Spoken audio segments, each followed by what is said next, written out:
What happens when you're trying to write your worst book in order to get on to your best one? This is the question that Anny Johnson treats in her book, The Worst Book I'll Ever Write: How to Overcome Perfection and Publish Your First Book in Just 5 Days. In this conversation that you're about to hear between myself and Annie, we discuss her journey writing her worst book, helping other people to write their worst books. And we even talk a little bit about my book, Love in First Draft, which at the time was an ebook and not for sale, but for now is actually on Amazon. So I'm truly a success story from Annie's worst book philosophy. We talk about everything from what presidential means to Annie, to what her impressions of Love in First Draft were, to what her journey has been, opening herself up to a life that's not based on perfection, but is based on the total opposite. Enjoy this conversation. Get a drink, get some food, do some work, and just listen. Play it as much as you'd like. Annie has great energy, and I think as the conversation progresses, you just get more and more good stuff. All right, guys, this is Jordan Hales from presidentialpurpose.com. I'll see you at the end of the interview. Have fun listening. Well, the first thing that comes to my mind when you ask or you say, like, who is the book written for? The book was written for me. That's first and foremost. And where I was at the time was that I had loads of ideas. I did have a desire to publish something. I just wanted to get something out of me. And I had been in a place of literally sitting there trying to write stuff, but never actually finishing it. So if I was to think of, if I'm writing it for myself, then I guess who I'm writing it for would be other people in that situation. So I guess it would be those who are, have lots to say, want to publish something, are sitting there probably, wanting to take action, but are just not. Like, they're just not seeing that book come to fruition, So they're in a place of frustration probably, where it's like they have to get this out, they're sitting there to do it, but it's not happening and they're not finishing anything. So Got you. That's the answer. Yeah. Yeah. No. That's kind of where I put it. I said I put your book anywhere from people who have ideas, desire, and no action, to even people who have written something but they just haven't published it at this point. So yeah, but I kind of, it just, when I saw it mapped out like this, I saw the positioning of your book so much more clearly. And not only that, but I saw where I was in the process, and I was like, oh, this is why it worked for me, Yeah. I think as well, we spoke yesterday about reviews, and, like I said, I wrote it for me, but in the process of hearing what other people have got from the book, that itself has opened up to make me realize that the book can be positioned in lots of different areas, some that are just nothing to do with writing, because it can be applied to any area of life. But at the time when I was writing it, it wasn't about anything but me trying to write a book. So I think as like with reviews and as I get more feedback, you do start seeing other people that could benefit from reading it, and not just if they want to write. Absolutely. Well, this is funny because we discussed wanting to talk about the importance of reviews in writing a book. And in my mind, I think I saw it on the spectrum as the thing that you do once you have finished writing, once you have published, and once it's getting out there, that you start encouraging people to have reviews. And so what I want to do is I want to talk about that. And then I also want to talk about something that just kind of popped into my mind, which is, what would it be like and what would be the value of getting reviews from people who see you actually writing the book during the process? versus the people who have read the book. Does that kind of make sense? So the process of... Right, so you're sitting there, you're sitting at your computer, Yeah. and you're right? And your friends are hearing you go through the process, right? Yeah. Different people that you may be interviewing are hearing you go through the process, and they're seeing the process from a different angle, right? Yeah. And so even before the book is actually finished, they can start to write a review about the essence of what's trying to come out, right? Yeah. And perhaps that may be a benefit to authors in terms of getting reviews out there from Jumpstart, even before people have read it. But that just popped into my head. And I don't know if you have anything to say about that. Well, the first thing that comes to my mind is when I wrote my second book, Broke to Blinging. Huh? When I wrote the second one, that was slightly different in that I wrote it I used the same process of writing the worst book I'll ever write, had the book sent as a proof copy, and then I actually got one of my friends to proofread it, and we went through the process, and I actually went through a 2-week period of editing it. So it was more about, for me, because of the nature, it was more about the spiritual journey. I had a certain sense of responsibility, so I wanted to make sure that what I was saying, was in line with the Bible, and I wasn't just, saying all sorts of things. Right. But in that process, my friend was there, and he saw the days and got the messages when I was like, I can't do this! Like, he got all of that. And now, like, the book is out, and when he read the new version, I guess for him, he's seen that process, so he knows, where it was at, he knows where it is now, and I suppose it does give him a completely different view of the book. And then when he talks to other people, it's like, he has an understanding of, and is able to share that with people. And I mean, even at the time, when people are like, oh, what are you doing? And I'm like, well, I'm sort of editing. And they realize how long it's going to take and how long it's taking, as well as me saying, I thought it was going to take like a week and it's taken 2 weeks. It's just, I suppose it is just that, that journey, and you sharing that with people. It's, you are going to get people that are interested and people that also encourage you. So that helps you to keep going as well. So yeah, I think it's slightly different, but it's very, it's still part of the process. Right. So talk to us now about the traditional sense of a review, where someone has gotten your book, they went on to Amazon, they said, ooh, the worst book I'll ever write. I have to read that. Let me buy this right now. It's at a great price. They've read it, and then they're ready to write. Why is that important? What is the benefit of that, not only for the person who's writing it, but for the author as well? I think, like, for me, as the author, it's good to know and to get the feedback from someone else. I think because of the way I write, because I do write for myself, I don't necessarily pin my whole kind of like, oh, is it good or is it not good, based on what other people think. But what it does do is it gives me an insight that from a completely different perspective. Like I said, with the worst book I'd ever write, there were things people were saying about what they got from the book that I had never intended to put out there.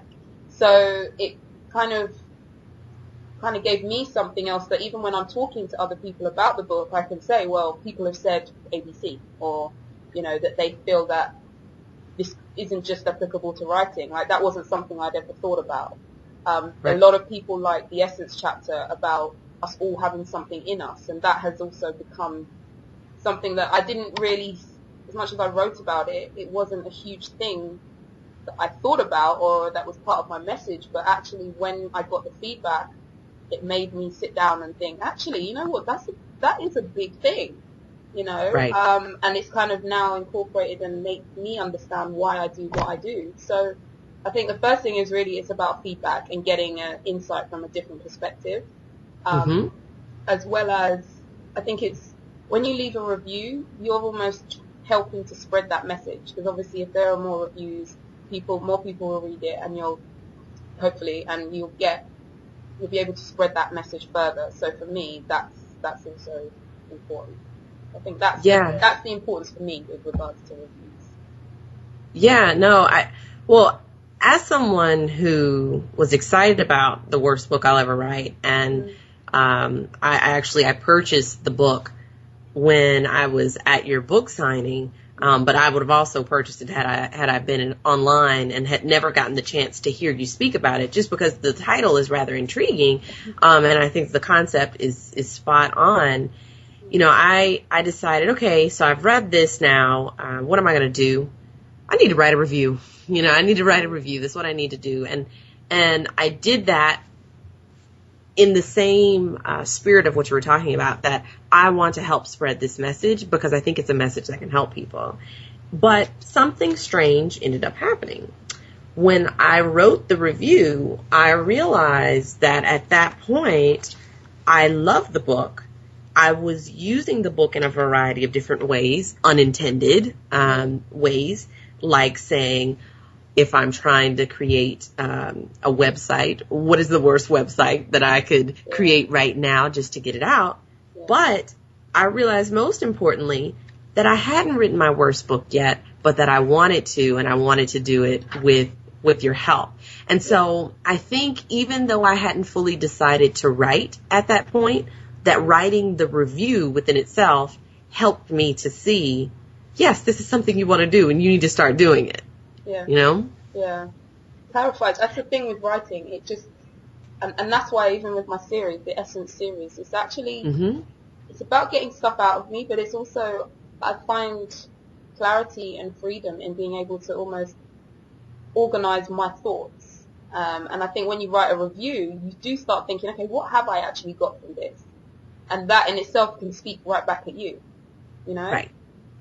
I agree. So, I mean, even with regards to, you mentioned the title of the book, and, you know, I've said to you before, like, the story of how I got to the place of even writing this was just feeling like I've got all these ideas, I can't get them out. And I went to bed that night, and it was just like something said to me, write the worst book you'll ever write, how to overcome perfection and publish a book first book in just 5 days. And I went to sleep, and I woke up, and it was like a challenge to just do that. And so the title just came to me, and then even with the cover, it was like, I'm just going to keep this simple, black and white. And, you know, even the price, I was like, well, I don't expect anyone to read it, so I am going to put a certain price on it. You know, it's a small book, but this is how much the value I see in this book. And in the process of just kind of doing something that I didn't expect to be really good or that people would like, I've actually had people say to me, like, this is marketing genius. Like, the title is it just attracts you. Yes. I love the fact that it's just black and white. And I wasn't overthinking marketing. It was just, do you know what? I'm going to do this because the name came to me, because I want to keep it simple, because that's the wizard on Create Space that allows me to use that font. Do you know what I mean? I didn't overthink anything, but the result is something that people are like, it's genius. I'm like, okay, well, clearly that's the message in the book. Would you just do something, you know, and it will be fine. Yes. No, I love it, because I think it really is intersecting with where we are in the publishing world. Where we are even in terms of the entrepreneurial space, where people are starting to embrace this idea of you need to make as many mistakes and fail as often and put your worst work out there as soon as possible, because ultimately, A, you need to get it out, because if you don't get it out quickly, it will get stuck. And B, you learn so much when you put it out for others to digest and experience. And that's what you did, accidentally, completely without realizing that you're doing this. So you were definitely on target. So we've been talking about all this stuff. Now I want to hear a little bit more about who you are, what you're doing, and the essence of the worst book I'll ever write, in a way that helps everyone at Presidential Purpose understand why they need to pick up this book or why they need to tell others about this book? Okay. Well, I mean, with regards to me, I left London in February 2012, and that was after getting to the point where I tried so hard my whole life to do things, and I had the plans, and I had what I wanted to achieve, and working towards these things. And then I just got to a point where I was like, well, the things I want to happen just aren't happening. You know, the things I want from my heart. And so I just thought, you know what? I'm just going to throw myself into life and just see what comes of that. And literally, like, I sit here now and I look back and I could never have planned the year that I've had. I just couldn't have. And as much as I'd always wanted to write a book, writing the worst book I'll ever write was just the feeling after writing it and publishing it. It was just that feeling of I've finished something, I've accomplished something, I've achieved something. And if no one else buys it, if no one else likes it, that doesn't matter, because I started something and I finished it. And so as I've gone on and along my journey, I've really, like I said, even the insight I got from the feedback about the book, it's made me start putting this concept into other areas of my life. And times when I'll start getting stressed about doing things, I'll then say, do you know what? Just do it. If it's not perfect, if it's not, you know, like even with my blog posts. Now, I'm not someone that posts regularly. And I could have got a bit, oh gosh, all these other people are great. They publish every day or have a regular publish. And I was like, do you know what? This is me. And I'm going to blog, when I've got something to say.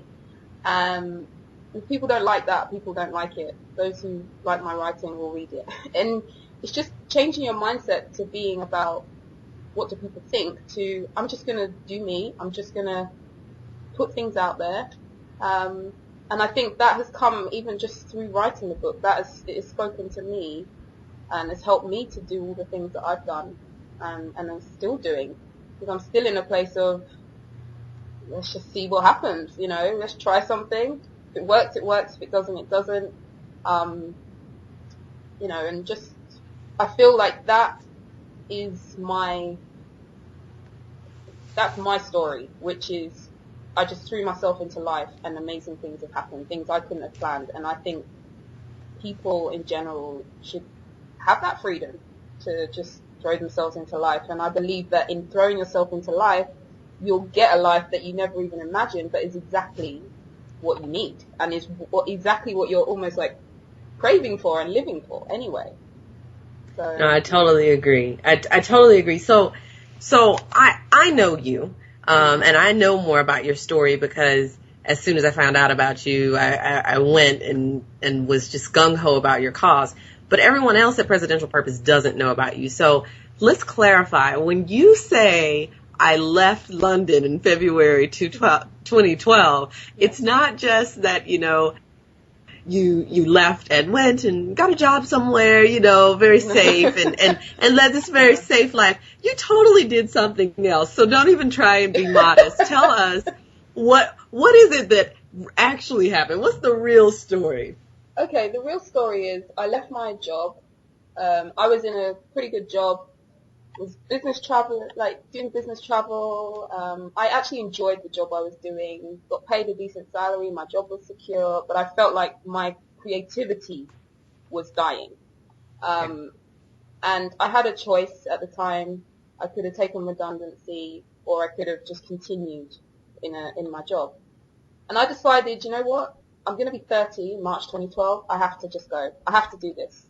And I literally had enough money to either survive for another 3 months and get another job in London or just buy a ticket and leave. Now, obviously, if I bought a ticket and left, then I wouldn't have anything else. So I did that. I just booked my flight. I remember the night after I booked my flight, I had nightmares. I felt like the worst things were going to happen. And I remember sitting up in my bed that night and just saying, look, the decision has been made. You can't get a refund on your plane ticket. You have to move forward. You've made this decision, now walk in it. And that kind of, I just decided to embrace it and I spent 2 weeks meeting up with friends, family, saying goodbye, had a party. It was great. And then I just left. And I was meant to go to Jamaica for 6 months and then Canada for 3 months. And the plan was to go back to the UK at the end of the year. And like, I've ended up all over the place. Went to Philadelphia, New York, came to Atlanta, the Cayman Islands, Colombia, Toronto. It's just been more than I could ever have imagined. And one of the things I really learned is you can have a plan, but it's only when you're in the journey that you get more information, and you have to, at regular points, just stop and say, okay, I've got more information now. Do I want to keep going in this direction, or do I need to turn and change direction a little bit? And that's kind of what I did. And I remember a significant point was it when I was in Jamaica, and it was 3 months in, and I was like, I don't want to be here anymore. And I felt trapped, and I got all upset. And it was just like, something in me was just like, well, you're not trapped. You have a choice. You just have to decide. And that was the point where I was like, okay, I'm going to go back to New York or go up to New York. And so I went to New York, and that was when obviously the rest of the journey just kind of happened. But I think, the biggest thing is that I left. I didn't have any money. I just got my ticket and went. It was so surreal. It didn't feel like it was me living it. But it was the best decision I've ever made. The best. I mean, even people that were like, what are you doing? You're actually crazy. People closest to you, like my mom, my gran, that wanted me to be safe and, that kind of thing. It's like, what are you doing? And I'm like, I just have to. I have to do this. And even in the midst of me thinking, oh my goodness, what am I doing? I just knew that if I just kept going, then it would be okay. And even now, I still have to say to myself, just keep going. Just keep on going. Don't give up. And things will work out exactly how they're meant to, and it will be for your good. So, that was my story. So let's clarify, because now I'm a little bit confused about the story. Did you write the worst book I'll ever write before you left, or did you write the worst book I'll ever write after you left? I wrote it after I left. So I left, because actually when I left London, I'd set up my blog. I'd always said I'd never ever write a blog. That was what I said to my friend. But I set up a blog, and I was like, okay, I want to be like a travel consultant. That was my plan. And I'll travel around, and I will write about all the different places and, put it on my blog. That was my plan in February. Then, the end of March, April, that's when I wrote and published the worst book I'll ever write. So I had no intentions of being a writer.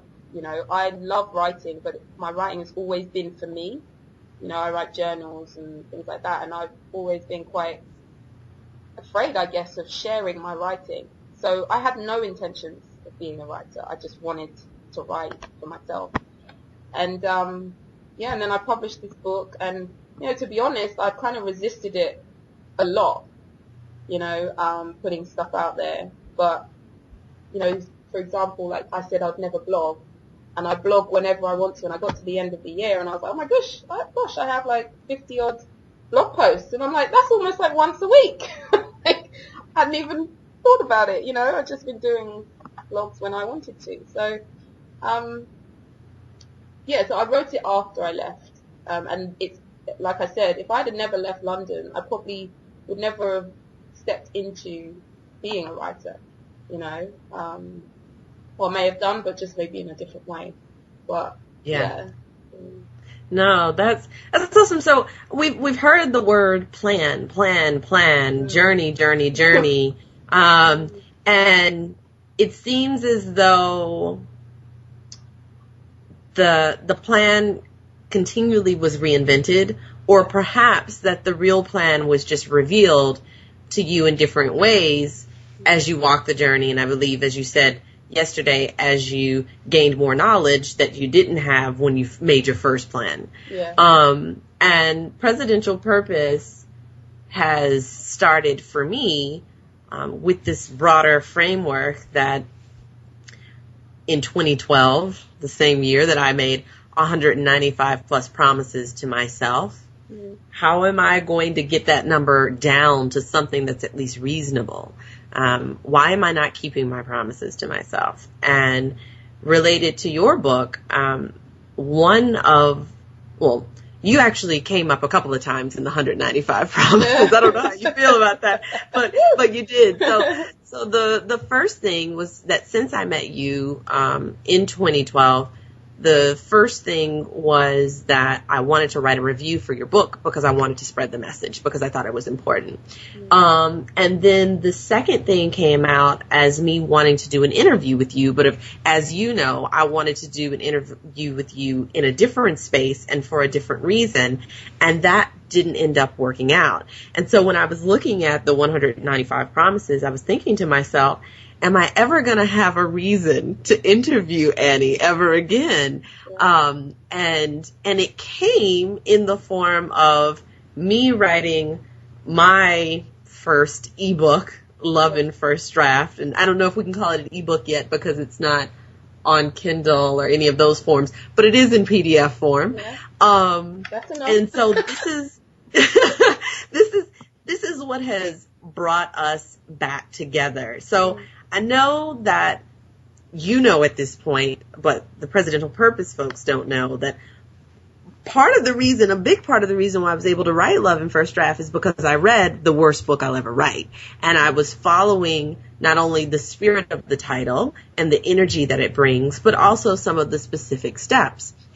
In some ways very consciously, and in some ways not so consciously, because there was probably a good 8-9 months between me having first read the book and then me actually doing the writing. So I wanted to get your thoughts on Love in First Draft, having read it as a Presidential Purpose fellow classmate and also as the author of the worst book I'll ever write.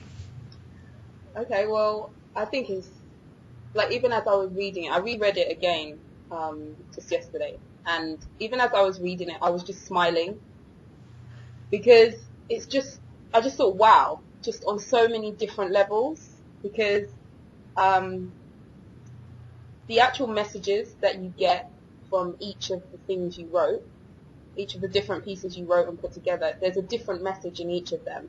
And some of them are quite profound. And I would like to just tell you, because I think this is really important, the one about the 6 levels before you hit rock bottom. And I read that, and the last one, which says, being a literate cockroach in a low-income housing project who is suicidal and so over his circumstances that he's written a suicide note to his killers. For me, that just, it just kind of summed up so much in life, which is when we actually reach rock bottom that we're able to take everything that we learn and just say, do you know what? I don't care anymore. I'm going to stand for something.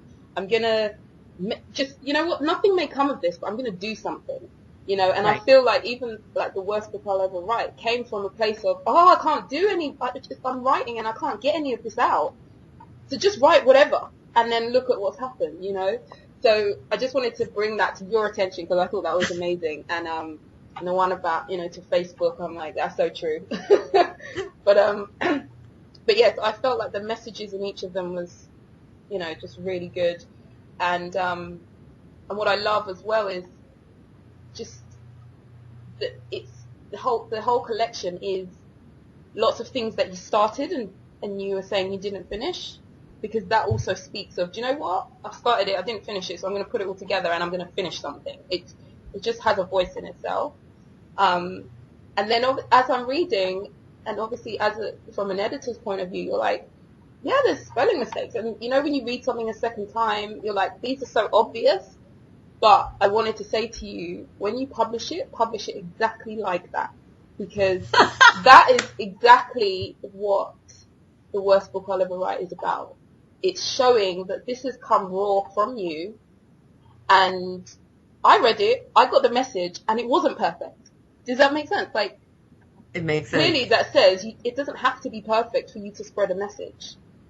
You know, and I remember reading this, you probably had it before on Facebook or something, where they send you like this passage and they mix up the letters in the words, but you can still read it. You And can it's still just read. like, clearly things don't have to be so like perfect and in order and right, if you like, for people to get a message and understand. And I think, so from the author of the worst book I'll ever write, I was really proud when I read it, because I'm just like, yeah, you've done it. You wrote it, you poured out what was in you. It was really good, like the things you were saying, the messages you had. And then just the whole concept I just felt was great. So, yeah, keep it exactly as it is, because that is the point, you know? Yeah, no, it's, well, first off, I'm really appreciative of the feedback and the praise, because when I went back and read it, because when I wrote it, it was on Valentine's Day, and Valentine's Day was the deadline, because other than that, it was just really not applicable. It was all about publishing something on Valentine's Day. Mm. And then I went back and read it later on, and I'm looking and I'm like, I know I did more spell check than this. How in the world did this happen?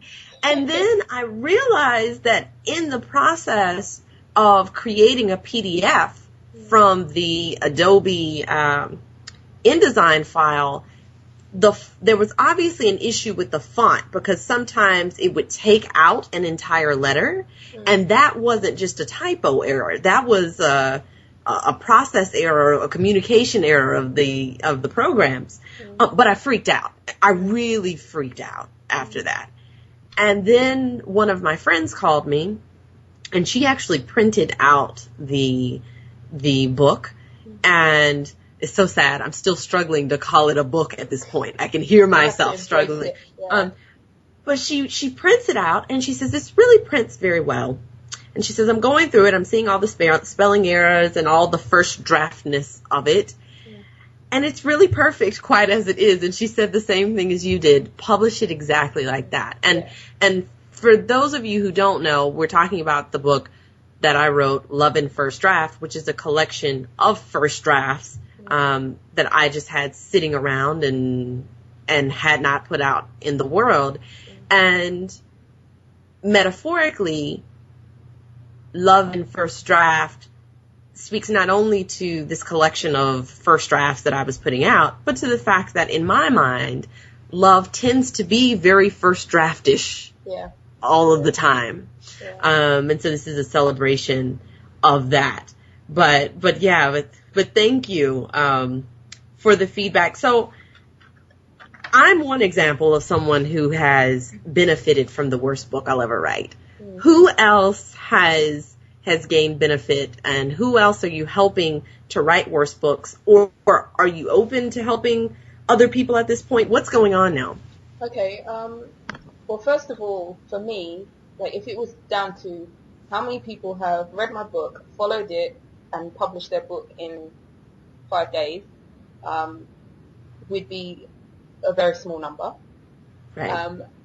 But the thing is, I realize that my message is a lot bigger and a lot deeper than that.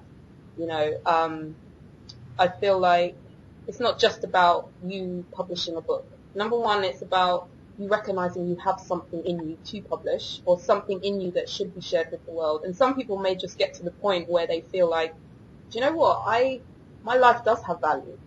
Like, even if I never write a word, if what I've said makes them look inside and say, do you know what? I do have some value in me for all the things I've been through, or whatever, then that for me is, I've accomplished something. I know, like, my cousin, a teenager, she had written her book, but she'd never even thought of publishing it. And so I went through the process with her, and she actually published and got a proof copy sent to her. She's now editing that. That for me was, I've accomplished something, and I've made a difference in someone's life, because she could have just kept it in her drawer as just on paper or on a file on her laptop, but she actually has a proof, a copy of what she's written. There are people like you that, have just done it, just written something. You may not have published something yet, but it made you think, do you know what, I'm going to just give it a go. So I think there's lots of people I know who are now doing something with regards to writing, but there are also a lot of people that have taken the message of, you know what, let me just do stuff and see what happens. regardless of whether it's writing or not. I think what the book has done for me, and I say this to anyone, is when you actually put your thoughts out there, it not only clarifies it for you, but it makes people listen to what you have to say. I mean, I tell people that I've written a book and straight away they listen to me. Like they want to know what else I have to say. So I work a lot with business leaders, people who really are, leading something and have a message and want to move into an area maybe of speaking more, like developing their business, getting their message out. So those are the people I've been working with. But ultimately, I think I just want to try and get people to make writing simple. I've done some work with on copy on websites, and I'm just like, just keep it simple. People want to come to a website and just get the point. So I think it's if I'm to just, I suppose, simplify it, I think it's not just about publishing a book. It's not just about publishing a book in 5 days. It could take you longer. But it's just about getting you to understand and realize that you do have value in you, that I would hope eventually you will share that with the world, whether it's in 5 days, 30 days, a year, 10 years, whatever, just that you will start that process of realizing that you have value. And then the work that I do now is very much still just encouraging people to get their stories out and helping them to actually do it if they want to write a book. And then the other side is more the business side, which is, okay, we know what product you have or what service you offer, but what's behind the business? Where's the story behind that business? And so that's what I help to bring out and put together in a book. Yeah, so that's incredible. You've definitely helped me, and as we discussed yesterday, I really can see us, and you obviously saw the same thing, working on a continual basis in terms of getting more worse books and hopefully better than my last worst book out there for me. But let's kind of shift the conversation. So the worst book I'll ever write, it does speak to the essence of what the writer is trying to get out. It does give people a very simple formula for getting out the worst book they'll ever write as a platform for eventually getting to perhaps the best book that they'll ever write. Yeah. It does give instructions for publishing, but what I found is that in my psychology, I got stuck in thinking that it was okay just to write Love and First Draft, put it in a PDF, put it up on the presidentialpurpose.com website, do maybe 2 or 3 social media updates about it, and then it was done. And I could put the check mark in the box. But then something else happened, and I believe it occurred right around the time my friend printed out the Love and First Draft book and said, hey, this prints really well. I'm looking forward to seeing this on Amazon. And, of course she was pushing me in that direction, but I needed that push. And then I started to realize that not only had I not finished Love and First Draft, but I didn't want it to be over at this point. I wanted to do more with it. And I started to see that I had limited myself in my thinking by saying that people would only want to consume it as a PDF, that maybe might spread to a great audience, but that they wouldn't pay anything for it. And I never allowed myself permission to say, I could put this up on Amazon. It could be a physical book. I could actually follow the last part of the worst book I'll ever write and publish this. So let's talk about your experience in writing and publishing your first book and kind of the full range of emotions, the good, the bad, the ugly, the fabulous, that happened after you published the work. Okay. Well, literally, I was staying with my uncle in Jamaica, and the room I was staying in didn't actually have any windows, so I literally wrote the book in this. It felt like just this little, I don't know, just bunker kind of thing, and so nobody knew that I was going to be publishing a book, right? So this was all just came to me, and I did it. So within a week, to be honest, it came very easy because I did take away all of that pressure. No one knew it was going to be the worst book I'll ever write. I didn't have any pressure to do it. I think the biggest thing for me was going through the process of self-publishing on Amazon, because it can get a bit tricky here and there. But so when I put it on Facebook and said, oh, my book's out and it's on Amazon, the amount of comments I got, it's just like, what? Like, you published a book? Wow, congratulations. Like, we have to remember that there's, as much as we've got all this technology, as much as we can have ebooks and things like that, there's always still so much value in an actual hard copy book. The paper copy that you actually hold in your hand. And so when that all happened, I was a bit like, oh, wow, this is great, And I think even the first time I held my book in my hand, that was another feeling. It was just like, wow, I've finished a book. It's got my name on the front, and, I've got an ISBN number and a barcode on the back, and there's something about actually holding that in your hands that makes you feel like you are a writer and you have finished and you've published something. So for me, that was the emotion. I was surprised that I'd actually finished something and that the response was what it was. I was really proud of myself that I'd done it. Like I said before, I started to feel like I was never going to accomplish anything or achieve anything or finish anything. But here I had proof that I could finish something. And then I think there was the other side, which is, I got expectant. I thought, well, people like it, so, and this is done, and this is great, so this is going to be like my key to my success now. And unfortunately, it didn't quite happen like that. And then I got frustrated because I'm like, well, everyone's saying this book is great, but why is it not like a bestseller yet then? Why? And then I had to really just search myself and just say, remember why you wrote this book in the first place. It wasn't about people. It wasn't about whether people would love it, whether people would buy it. It was for you. And, it just increased my confidence in myself and what I could achieve and what I had in me. Like I said, it clarified my thoughts and ideas and sort of opened the door for me to want to share more of those ideas. But I think based on like what you just said, you kind of bring up for me a few things.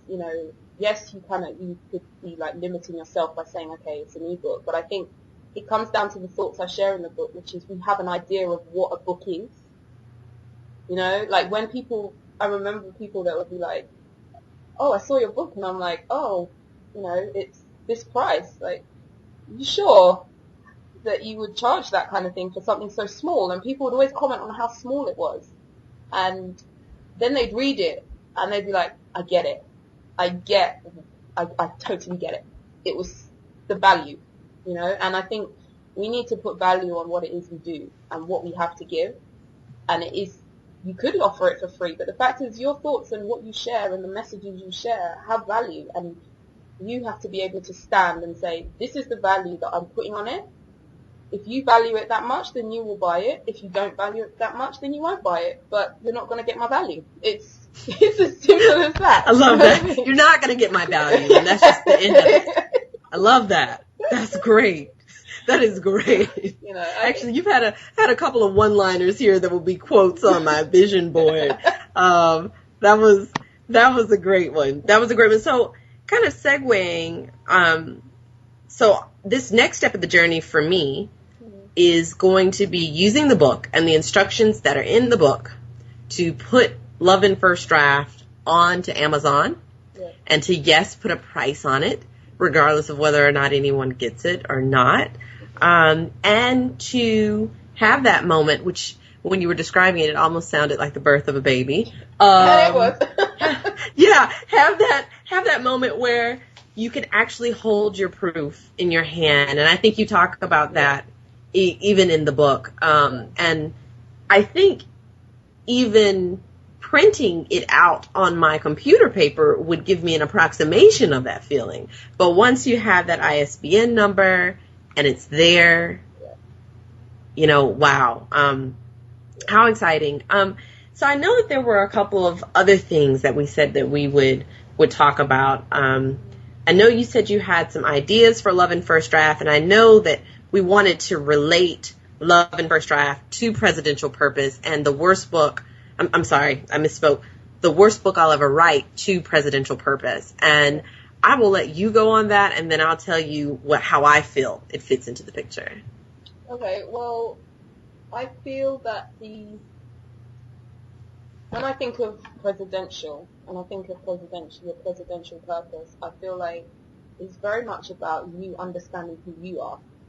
Very much about you connecting with yourself so that you can be president in your own life. So wherever you are, in whatever circumstance or situation you find yourself in, you still are able to stand in a certain amount of power, a certain amount of, have a certain amount of know-how, I guess, or knowledge about yourself to be able to make decisions that are going to be beneficial to you. And it's something for me that I am learning to practice more and more now. Even with this interview, being able to turn around and say to you, I've realized that videos are not for me. I'm more someone that likes to connect with people one-to-one or just in person or through my writing. Now, that wasn't just something that I just came to my head. It was a learning that went on, that now I'm able to say to myself, right, this is me. And so therefore doing a video just isn't going to work with me because I'm going to feel this way and it's just not going to get out of who I am. And so I feel like being presidential is very much knowing yourself, knowing you, being you, having the confidence to be you.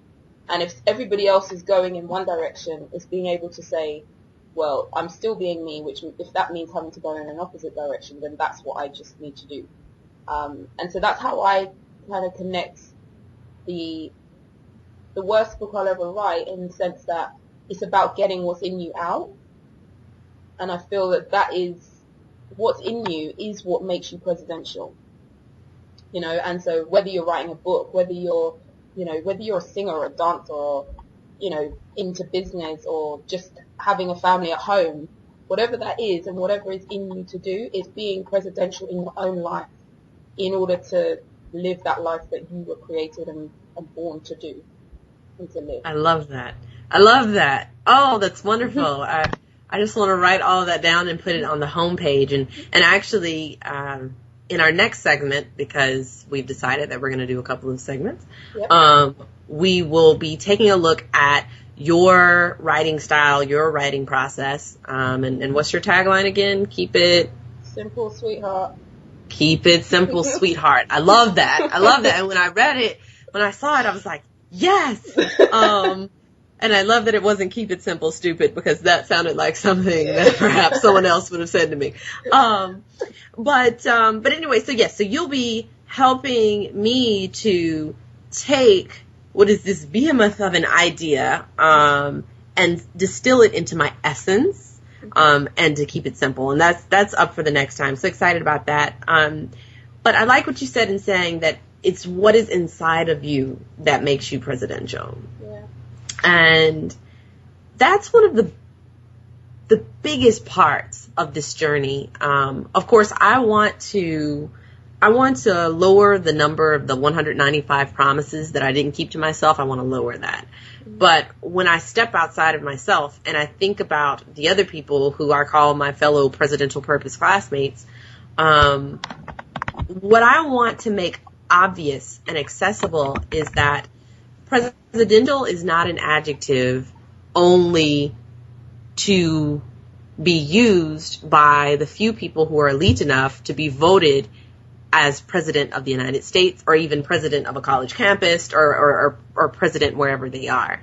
I want to democratize access to this word such that anyone can look at least a part of themselves and say that a portion of what's in me has that presidential aspect.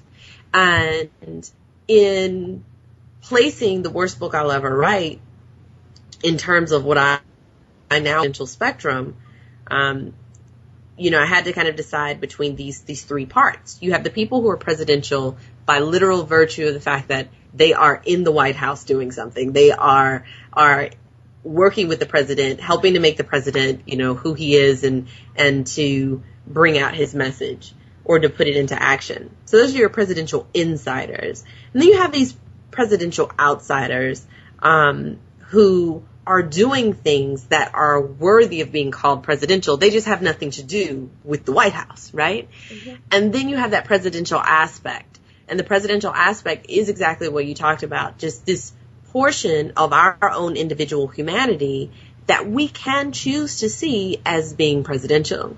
So I would say that the worst book I'll ever write is representative of the presidential outsider category.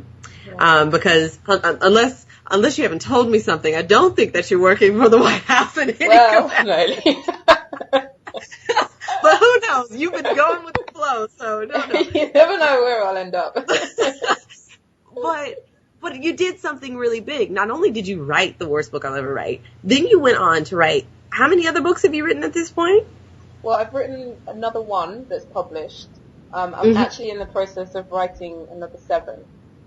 Oh man, so this year there will be 7 from my Essence series coming out, and also people that I'll be writing, helping to write their books as well. That's amazing. And then on top of that, you did all this, I want to call it traveling, but it's really not traveling. It was, this just complete opening of your life and your next steps, just kind of to the universe and saying, I'm just going to do this. And I think you wrote on your website, annyonline.com, that within 24 hours, you had decided to delete all New Year's goals and throw yourself into the hands of life, right? Yeah.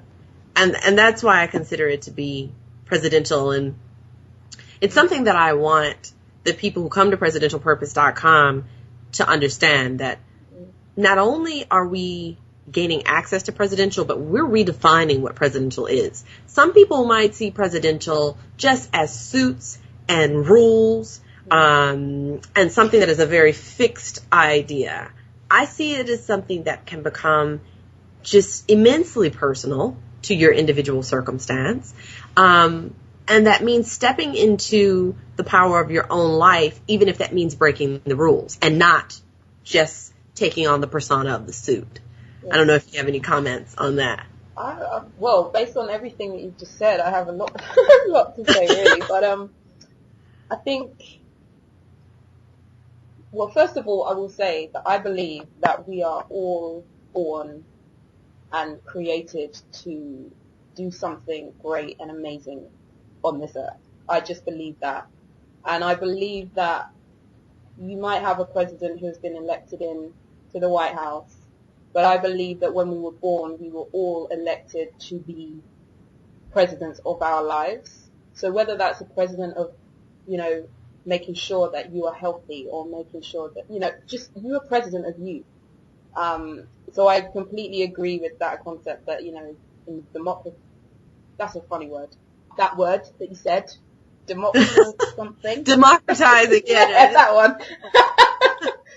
And if I was keeping it simple, I'd just be like, just giving everybody the opportunity to be presidents of their lives. And so I feel that first and foremost. I think with me, what I also know is that we've been created for something, and our life and our story that we have throughout our life is just preparation for actually fulfilling what it is we were born to do. So it was, when I first left, it was like, oh yeah, I'm going away and who knows what's going to happen. But before that, I loved traveling. I'd always been that person that never had money to travel, but if someone asked me to go away, I'd be like, yep. And then I would think about how I'm going to get the money to go. I've had situations where literally I booked my ticket on the morning of the time I'm meant to be going, and I turn up at the airport and my friends are like, oh, I thought you weren't coming. I'm like, I said, I'm coming. Hello. That's me. And so even when I've been traveling, like in 2012, it was using everything that had already been in me and that had been going on in my life for so long already. It was being able to just, okay, I don't know how I'm going to get to this, like when when I was going to come and do my book signing in Atlanta. It's like, I don't know how I'm going to get there, but I have to get there. So I had to use the same skills and everything that I'd used before to make that happen. And then in doing the whole traveling, I started to realize that my traveling wasn't just about me. And this is the other point I want to make, that being president in your life, I believe, is actually being able to say to yourself, it's not about me. It's about what I have to give to other people. So with my traveling, I realized that every single place I went to, I was touching somebody. There was a reason and a purpose for me being there, you know. And I put on Facebook a lot about my gran in the UK. And I remember going to the Cayman Islands recently and to see my mum. And I wanted a nice break. I wanted some sun. You know, it was snowing in New York and everything. But I got to the point where I was like, I know this is not about me. There's another reason. And literally the day after we arrived, my mum got a phone call or an email saying that my gran had been taken into hospital. And at that point, initially I was like, do you know what? There's a reason why I'm here, to support my mum, because my mum's so far away from my gran that she got upset about it. Then it was my mum's birthday, and, you know, it was a big birthday for her, and she was there on her own. And so me being there, she wasn't with all her family and everything, but it meant that when she came home from work, she had somebody there with her. And she wasn't going to sit there getting upset because she wasn't with everybody in the UK. So it's like, as much as I was there, I was having a good time, and people will look at that and think, oh, Annie's just like traveling and just living it up. I know in myself that there's a reason why I go to each place that I go to. I've learned that over the year. And I think when you are president of your own life, you recognize that your life is actually in order to serve other people. And that's kind of what I'd say about that. I love that. And then I also think that, sometimes, you know, this whole kind of like the suited and, you know, booted or whatever. I also feel that we can sometimes look to everybody else to validate who we are in our own lives rather than actually standing for who we are. Does that make sense? It does. And even people who are also breaking out, we have to remember that they may not be in a suit and they may have a completely, great way that's completely different, that looks like that's what I could do.